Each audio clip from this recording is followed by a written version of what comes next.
Eu sempre fui um homem da ciência.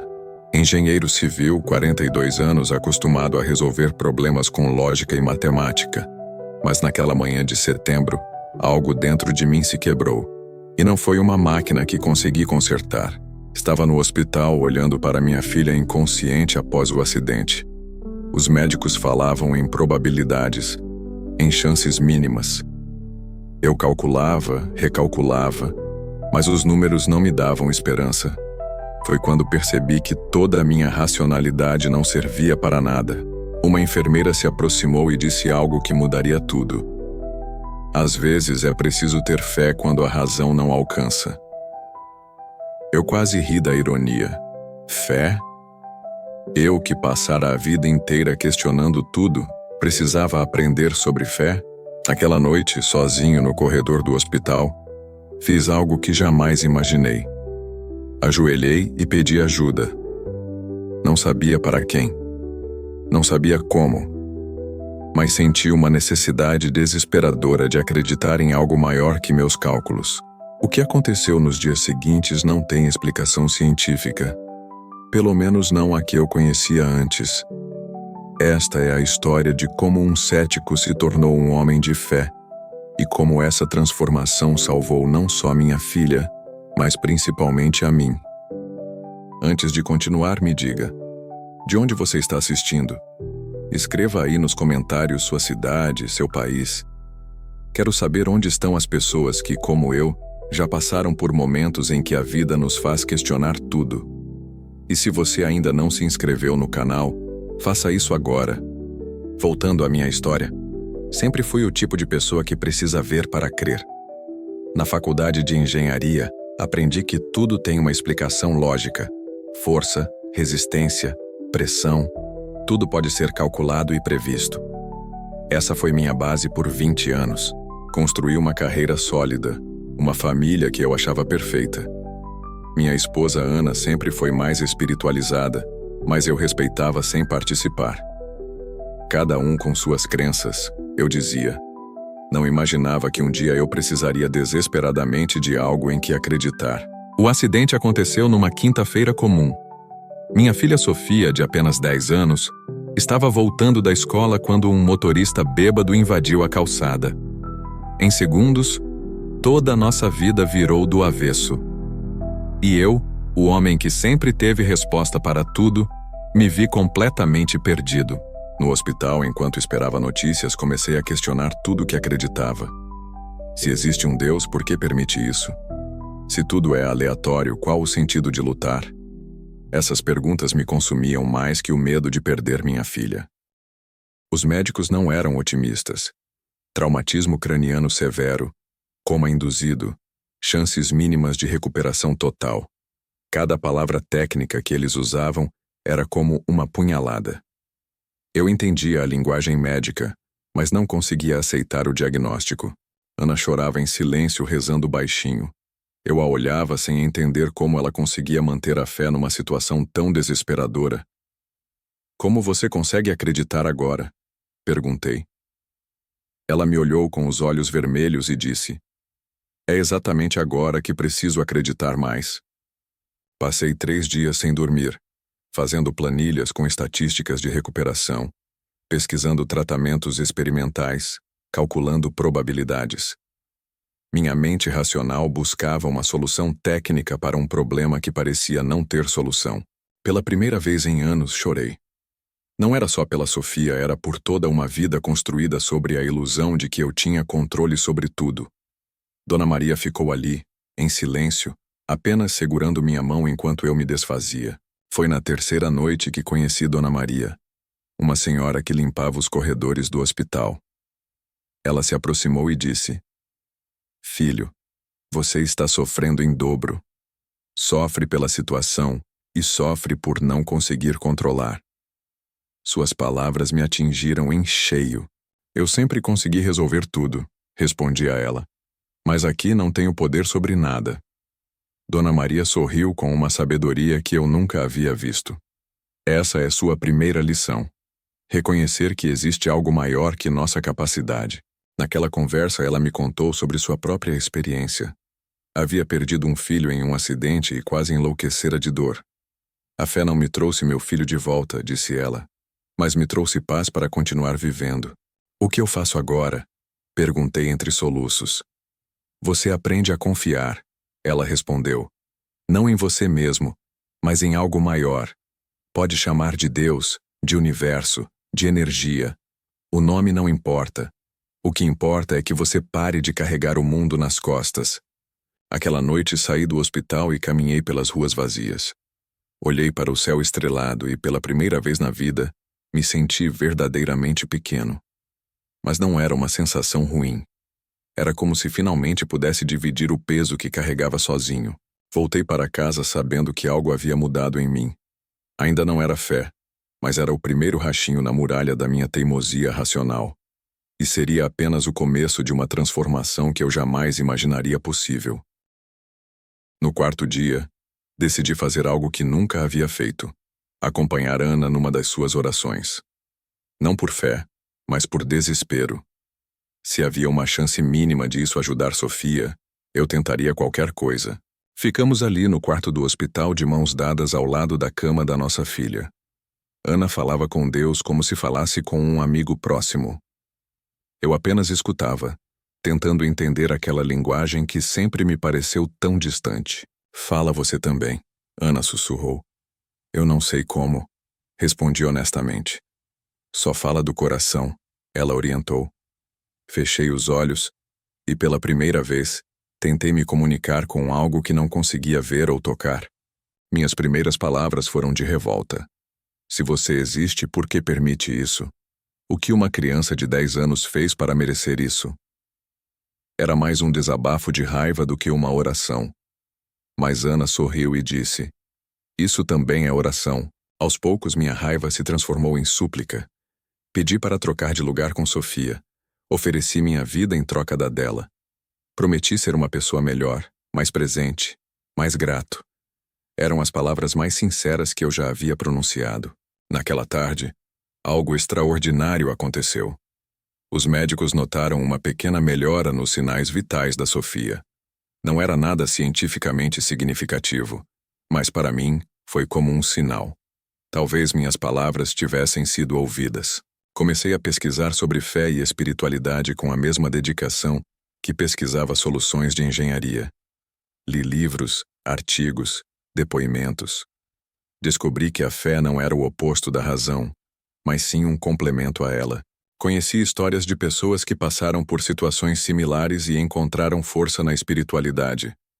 Médicos que viam milagres diariamente, cientistas que conciliavam fé e ciência. Meu mundo estava se expandindo. Uma noite sonhei com meu pai, que havia morrido 5 anos antes. No sonho, ele me abraçava e dizia: Filho, às vezes a maior coragem é aceitar que não sabemos de tudo. Acordei com uma sensação de paz que não sentia há dias. Compartilhei o sonho com Ana, que sorriu emocionada. Seu pai sempre soube que um dia você descobriria isso, ela disse. Naquele momento, percebi que minha jornada espiritual não estava apenas começando. Talvez ela sempre estivesse lá, esperando o momento certo para se manifestar. No 7º dia, os médicos decidiram tentar reduzir a sedação da Sofia. Era um momento crucial que definiria seu futuro. Toda a minha fé recém-descoberta seria testada. Senti medo, mas também uma confiança estranha de que não estava sozinho. Enquanto esperávamos na sala ao lado, encontrei-me novamente com Dona Maria. Como está se sentindo? Ela perguntou. Diferente, respondi. Ainda tenho medo, mas não me sinto mais desesperado. É como se soubesse que vai dar tudo certo. Ela assentiu sorrindo. Isso é fé verdadeira. Não é ausência de medo, é a presença de confiança mesmo com medo. Suas palavras me fizeram perceber que eu realmente havia mudado. O homem que entrou naquele hospital não era mais o mesmo. Quando chamaram para vermos Sofia, meu coração acelerou. Entramos no quarto e lá estava ela, de olhos abertos, olhando para o teto. Papai? Ela sussurrou ao me ver.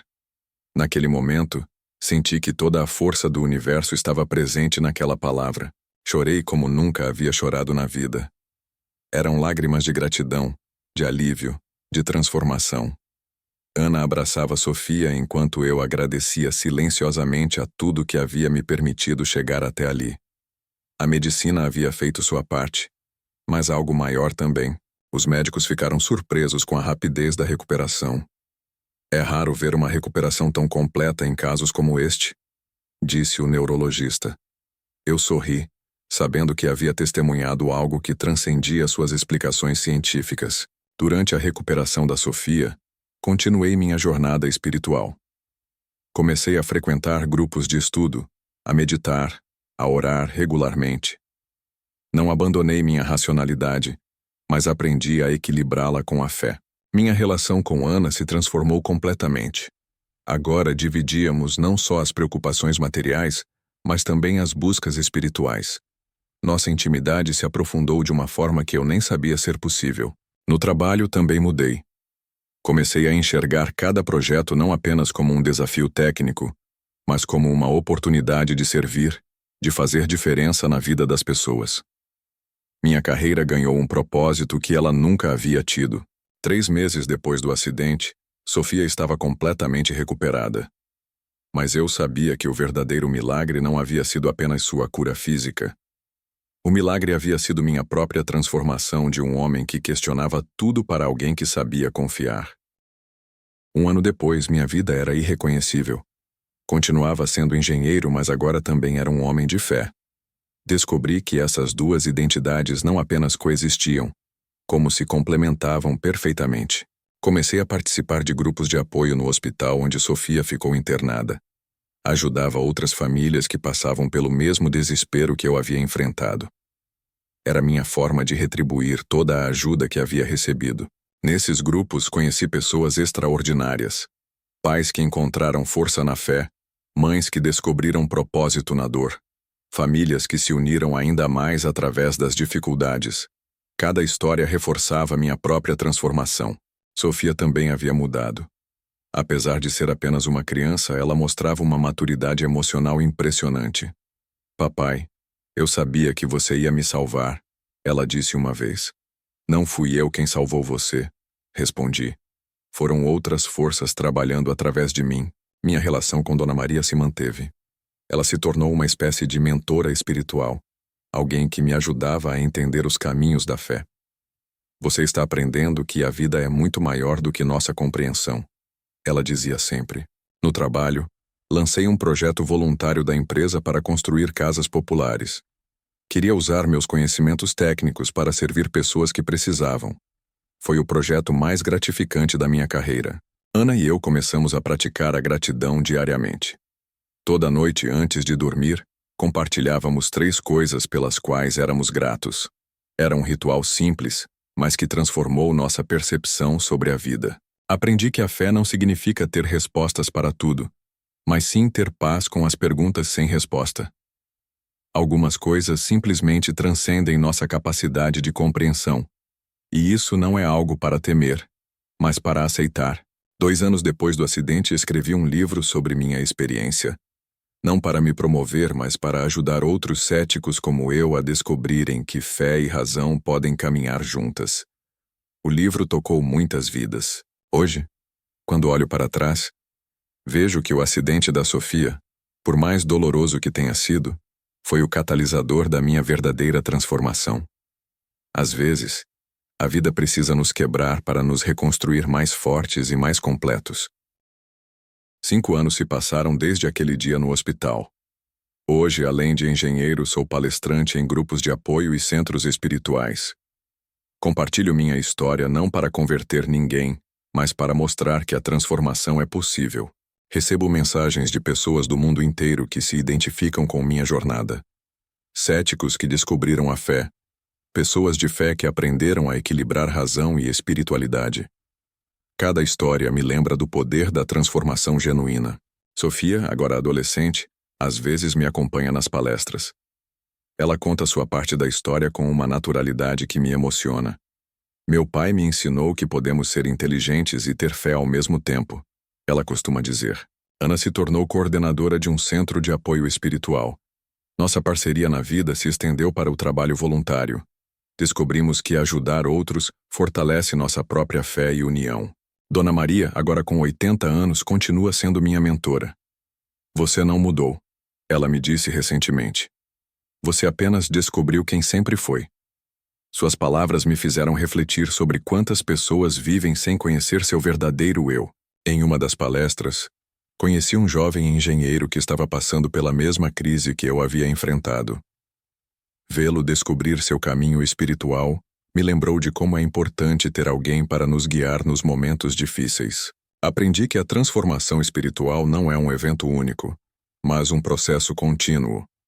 Todos os dias acordo e escolho novamente confiar, amar, servir.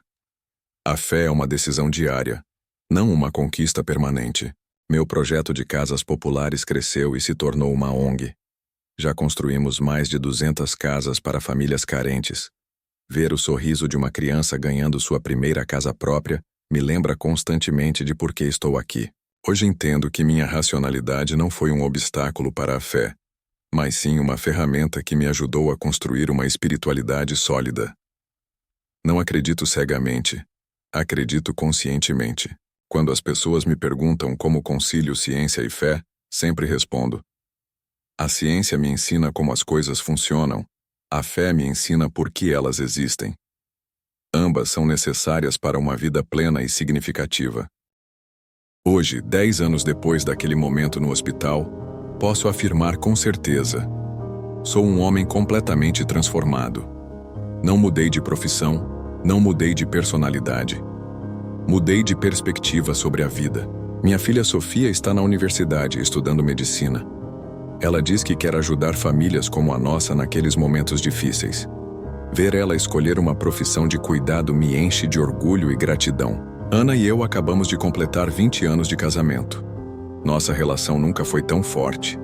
Descobrimos que quando duas pessoas crescem espiritualmente juntas, o amor se aprofunda de formas inimagináveis. O livro que escrevi sobre minha transformação já vendeu mais de 100.000 cópias. Recebo cartas emocionantes de leitores que encontraram esperança nas minhas palavras. Isso me lembra que nossa dor pode se tornar propósito. Dona Maria partiu no ano passado aos 82 anos. No funeral, centenas de pessoas compartilharam como ela havia tocado suas vidas. Percebi que os verdadeiros anjos muitas vezes usam uniformes de limpeza e falam com simplicidade. Em sua homenagem, criamos o Projeto Dona Maria, que treina voluntários para dar apoio emocional e espiritual em hospitais. Já temos mais de 500 voluntários em todo o país, levando conforto para quem mais precisa. Hoje sei que minha transformação não foi um milagre isolado, mas parte de um plano maior que eu não consigo compreender completamente. E isso não me incomoda mais. Aprendi a confiar no mistério da vida. Quando as pessoas me perguntam se não tenho medo de voltar a ser cético, respondo honestamente: a fé não é a ausência de dúvidas, é a escolha de confiar apesar das dúvidas. E essa escolha eu faço todos os dias. Meu maior sonho agora é ver Sofia crescer como uma pessoa que equilibra conhecimento científico com sabedoria espiritual. Quero que ela tenha a fé que demorei 42 anos para descobrir, mas com a maturidade que só a experiência traz. Se você chegou até aqui e se identifica com minha história, saiba que sua transformação também é possível. Não importa quão cético você seja, quão perdido se sinta. Existe sempre uma força maior esperando para trabalhar através de você. Basta ter coragem de confiar. Esta é minha história de transformação. De um homem que acreditava apenas no que podia calcular para alguém que aprendeu a confiar no incalculável. O caminho não foi fácil, mas cada passo valeu a pena. Se esta história tocou você de alguma forma, por favor, deixe um comentário contando sua própria experiência com fé e transformação. E se você ainda não se inscreveu no canal, faça isso agora e ative o sininho das notificações. Compartilho regularmente histórias como esta, que mostram o poder da transformação humana. Também gostaria de saber, em que momento da sua vida você precisou escolher entre o medo e a fé? Conte nos comentários. Lembre-se, você não precisa passar por uma tragédia para se transformar. A vida sempre oferece oportunidades de crescimento para quem está disposto a abrir o coração. Obrigado por me acompanhar nesta jornada. Que sua própria transformação seja ainda mais bela que a minha. Até breve.